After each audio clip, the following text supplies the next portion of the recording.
Pessoal, tudo bem com vocês? Vamos agora para a aula 10, aula que vai tratar sobre questões sobre gráficos, tá bom? Vamos iniciar com a questão 29 do livro Tópicos de Física, volume 1. A questão diz o seguinte: para cada um dos gráficos seguintes do espaço S em função do tempo, verifique se o movimento é uniforme, acelerado ou retardado. Ou seja, pessoal,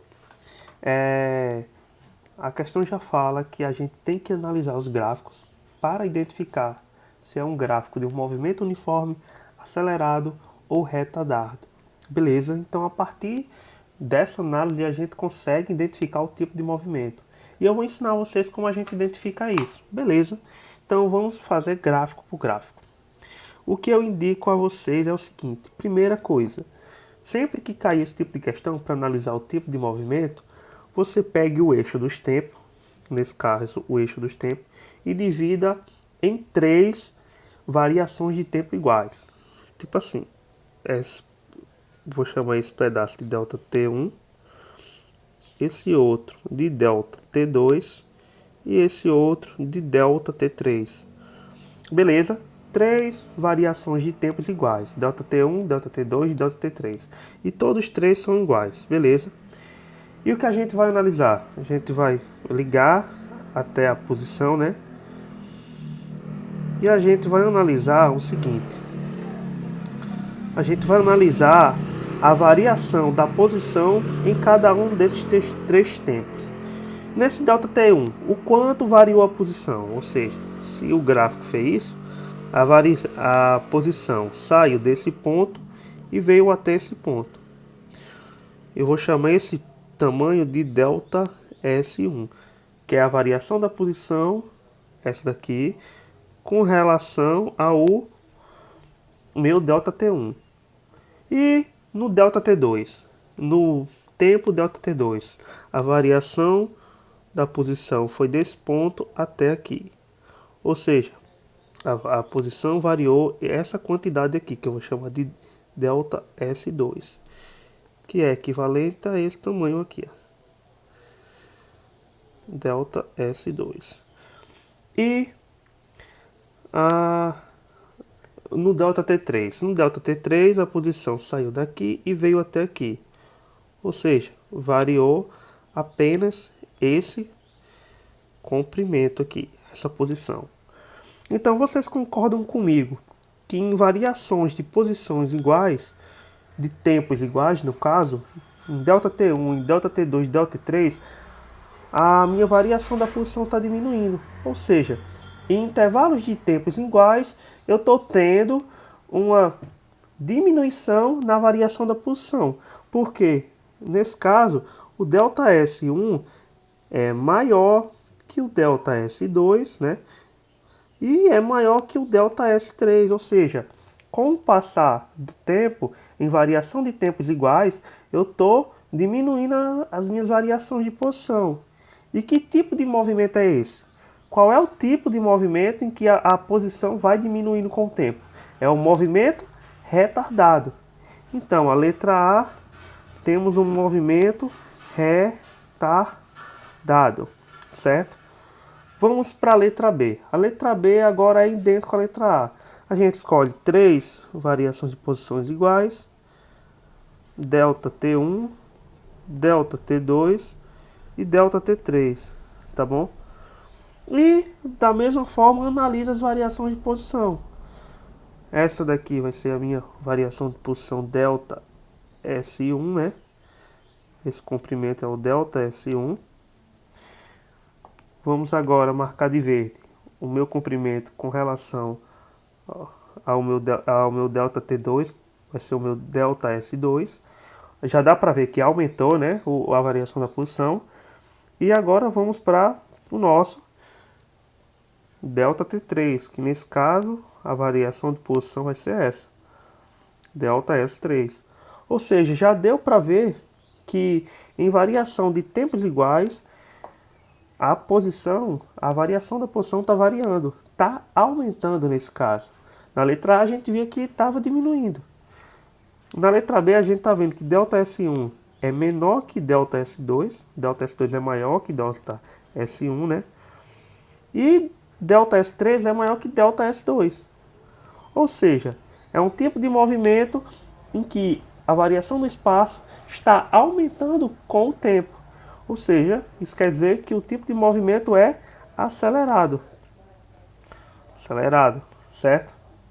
E analisando a letra C, tomando do mesmo jeito as três variações de tempos iguais, ΔT1 igual a ΔT2 e ΔT3, a gente vai ter o quê? Quais vão ser as minhas variações de posição nesse caso? Vou supor que esse gráfico se estenda mais um pouco, né?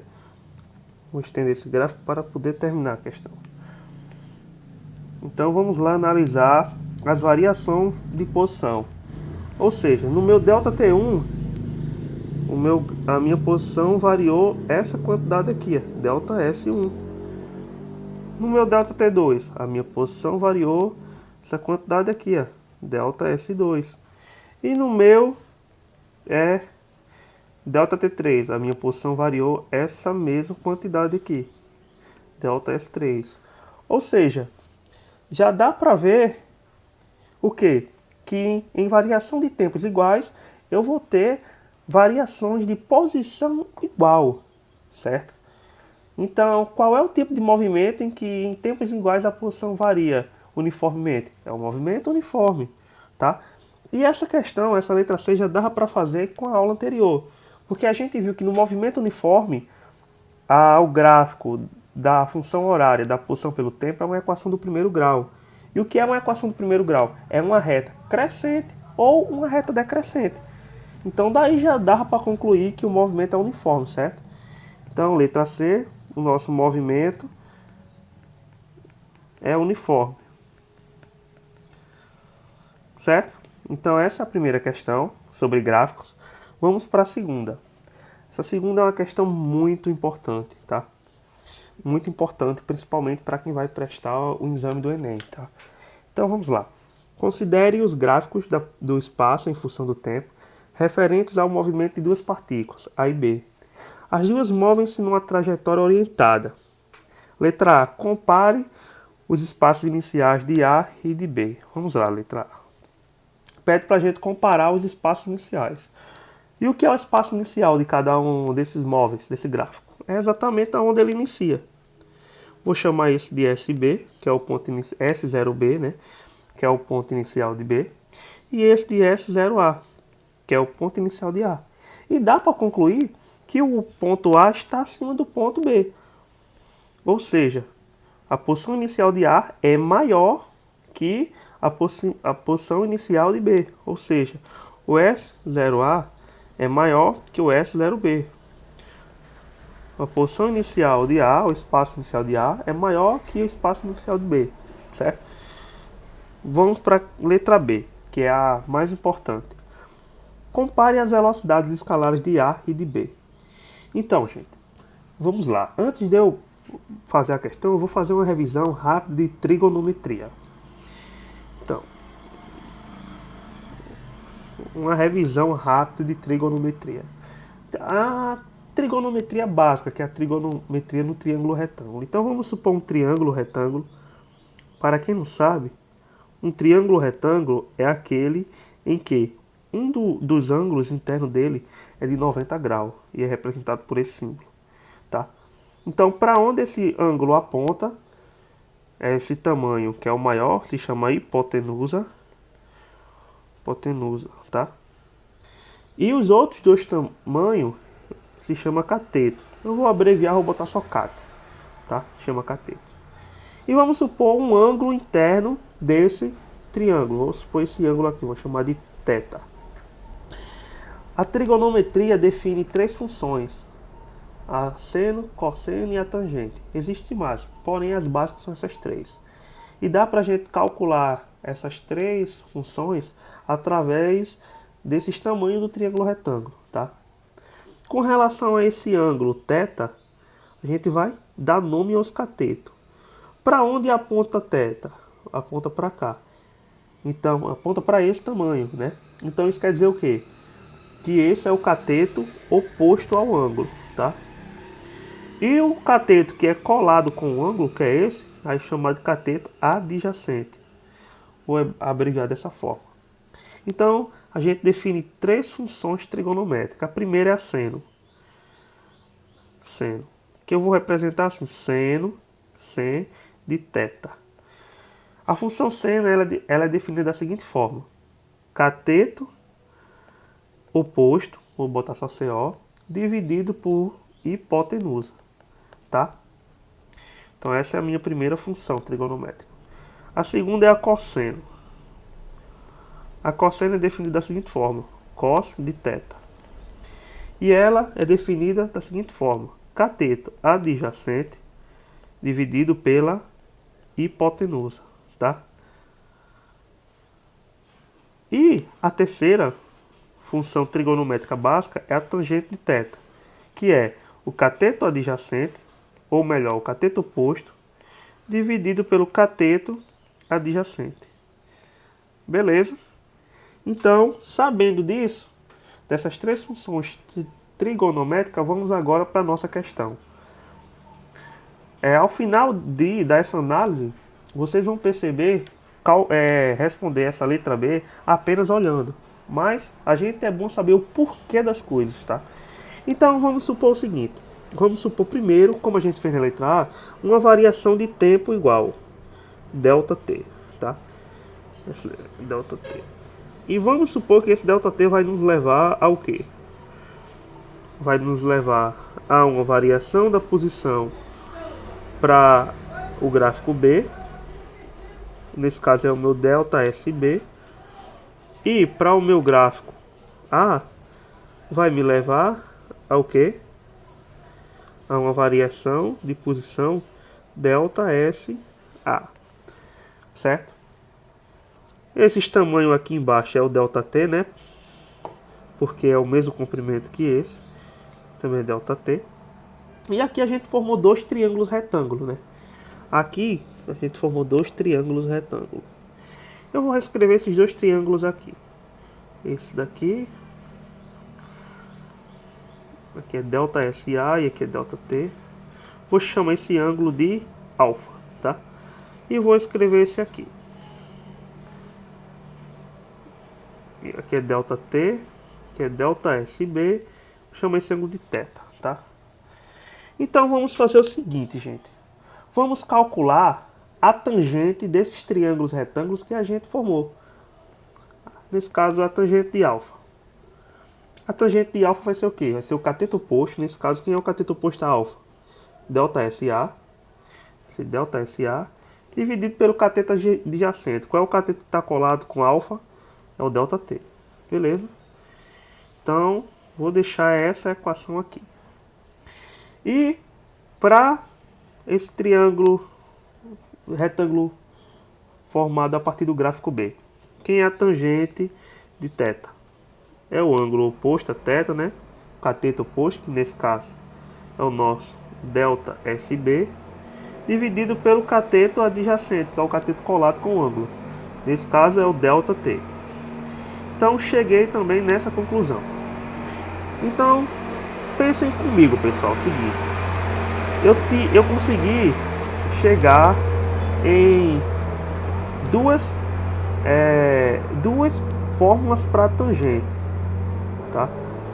Cheguei que a tangente de A é ΔSA dividido por ΔT e a tangente de θ é ΔSB dividido por ΔT, tá? Vou escrever aqui embaixo.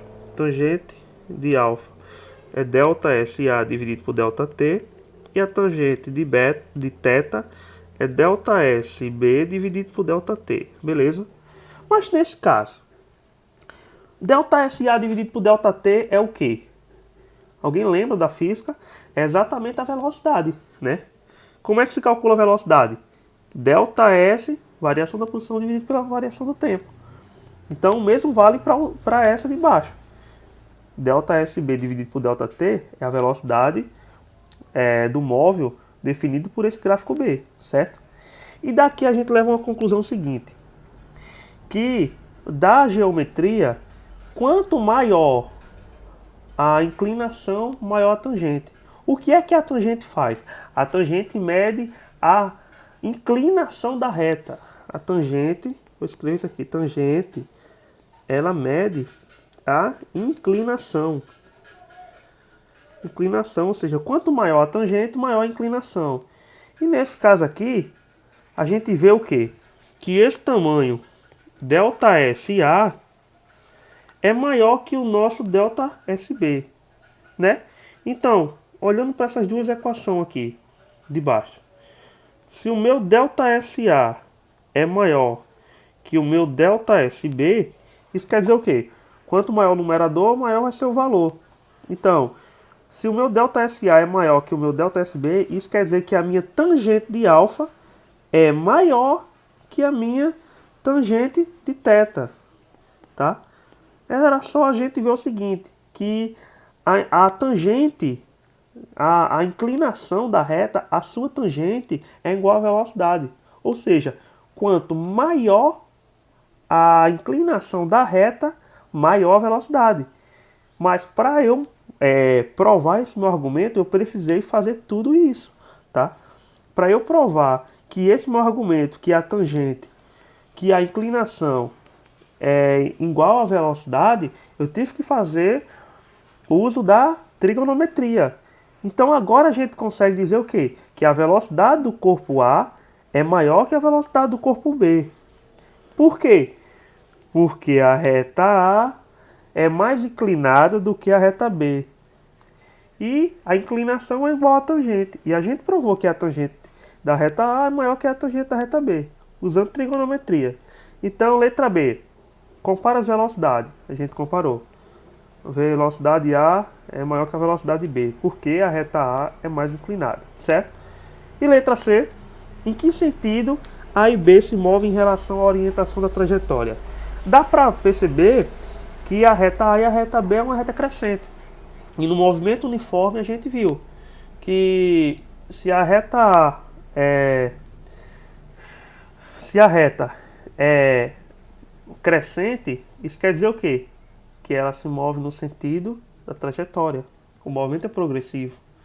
E se a reta é decrescente, o movimento é retrógrado. Então todas as duas é um movimento recrescente, tá? Então é um movimento crescente no caso. Ou seja, se move no sentido da trajetória, certo? E para finalizar, vamos para essa questão 39. Fala o seguinte: dois tratores, 1 e 2, percorrem a mesma rodovia e suas posições variam com o tempo, conforme o gráfico a seguir, tá? Determine o instante do encontro desses veículos. Essa é uma questão clássica que cai em vários vestibulares militares, como a SpaceX, Academia da Força Aérea, a EA e assim por diante. Tá? É uma questão que tem cara de Enem, porque é interpretação de gráfico. Mas vamos lá. Primeiro passo, quando tem uma questão de gráfico assim, a gente primeiro analisa o tipo de movimento. Ou seja, é um gráfico da posição dividido pelo tempo, certo? A reta é o quê? É uma curva ou é uma reta crescente? O gráfico é uma reta ou uma curva. Nesse caso, o gráfico 1 é uma reta crescente e o gráfico 2 é uma reta decrescente. Ou seja, qual é o tipo de movimento que é expressado por funções do primeiro grau? É um movimento uniforme. Ou seja, é um movimento em que a velocidade é constante, certo? Então, já dá para perceber que esses dois gráficos representam um movimento uniforme. Ou seja, são dois tratores que se movimentam com velocidade constante. Porque o gráfico da posição pelo tempo são retas, crescente ou decrescente, certo? Então a gente já descobriu o tipo de movimento. E agora vamos para complementar. A gente poderia provar que o movimento é uniforme, sem usar essa ideia de função do primeiro grau, como a gente fez na letra C. Mas como a gente já sabe que uma reta crescente ou decrescente é um movimento uniforme, então a gente já diz logo, tá? Então agora vamos fazer o seguinte. Ele quer saber o tempo de encontro. Os dois módulos vão se encontrar aqui, que é quando eles vão compartilhar da mesma posição. Então eu vou dizer que nesse ponto de encontro, o instante vai ser o instante t. E a posição vai ser a posição s. Então vamos lá. Primeira coisa, vamos montar a equação da posição para cada desses tratores. O trator 1 e o trator 2. Para o trator 1, vamos lá. O que a gente precisa para formar a equação da posição, a função horária da posição, é a posição inicial e a velocidade. A posição inicial dessa reta 1 no caso, é a posição 0, né? Então S01 é igual a 0 km. E como a gente calcula a velocidade? É só a gente escolher dois pontos da reta. Dois pontos que a gente conhece. Olhando para essa reta 1, quais são os dois pontos que a gente tem as duas coordenadas? É o ponto 0, né? Porque a posição inicial é 0 e o tempo inicial é 0. E esse ponto aqui, ó, em que quando o tempo for 3 horas, a posição é 60 km, né? Então vamos usar esse ponto. Então vamos usar a velocidade do trator 1 é igual. A velocidade do trator 1 vai ser igual ao quê? Vai ser igual a posição ao ΔS dividido por ΔT, tá? E quem vai ser o meu ΔS? O meu ΔS vai ser igual a ΔT. O meu ΔS é posição final menos posição inicial. Como a gente usou esse ponto inicial e esse ponto final, vai ficar como? Posição final menos posição inicial dividido por tempo final menos tempo inicial. Posição final, nesse caso 60, posição inicial 0. Tempo final é 3, tempo inicial 0. Fica 60 dividido por 3, que dá 20, né? 20 km por hora. Nesse caso, a gente já forma a equação da posição, que diz o quê? Que posição é igual a posição inicial mais a velocidade vezes o tempo. Então, a posição 1 é igual. A posição inicial é 0, né? Então, a gente não escreve. Quem é a velocidade 1 é 20, né? Vezes o tempo, tá? Então, essa é a função horária da posição do corpo 1, certo? Vamos agora para o corpo 2. Quem é a posição inicial do trator 2 é 300, né? Então a posição inicial do trator 2 é 300 km, tá? E a velocidade? A gente usa esse ponto como inicial e esse ponto como o final, tá? Então a velocidade 2 é o ΔS, que é S final menos S inicial, dividido por ΔT, que é tempo final menos tempo inicial. Posição final nesse caso é o 270, né? Menos posição inicial é 300. Tempo final nesse caso é 3. E o tempo inicial nesse caso é 0. 270 menos 300, sinais diferentes subtrai e repete o sinal do maior valor, vai dar menos 30, né? Porque o maior valor é 300, né? E 3 menos 0 é 3, né? Logo, V2, que é a velocidade do trator 2, é 30 dividido por 3, que vai dar 10, né? Com menos, fica menos 10 km por hora. E agora a gente forma a equação da posição, que diz que a posição do corpo 2 é igual à posição inicial, que é 300, mais a velocidade, nesse caso eu tenho menos, então fica menos, né? Velocidade 10 vezes t, certo? Então agora a gente tem a posição, a equação da posição do trator 1 e a equação da posição do trator 2. E a gente viu que como é que a gente faz para encontrar o instante de encontro. É só a gente igualar essas equações, porque no instante de encontro a posição do trator 1 é igual à posição do trator 2. Ou seja, no encontro teremos o que? S1 igual a S2, certo? Então vamos lá. S1 é 20t, né? Igual a S2, que é 300 menos 10t. Esse menos 10t está subtraindo, vou passar somando. Então fica 20t mais 10t igual a 300. Nosso objetivo é achar o t, então a gente tem que isolar ele, né? 20 mais 10 vai dar 30t, igual a 300, tá? O 30 está multiplicando, passa dividindo. Então, t é igual a 300 dividido por 30. 300 dividido por 30 dá 10, né? Corta esse zero com esse zero, fica 30 dividido por 3 dá 10. Então, t é igual a 10. E a unidade de medida do tempo está sendo em horas, né? Então, é 10H, 10 horas. Isso quer dizer o quê? Que o tempo de encontro para esses tratores se encontrarem na mesma posição, é de 10 horas, certo? É isso aí, pessoal. Obrigado pela atenção. Se inscreva no canal.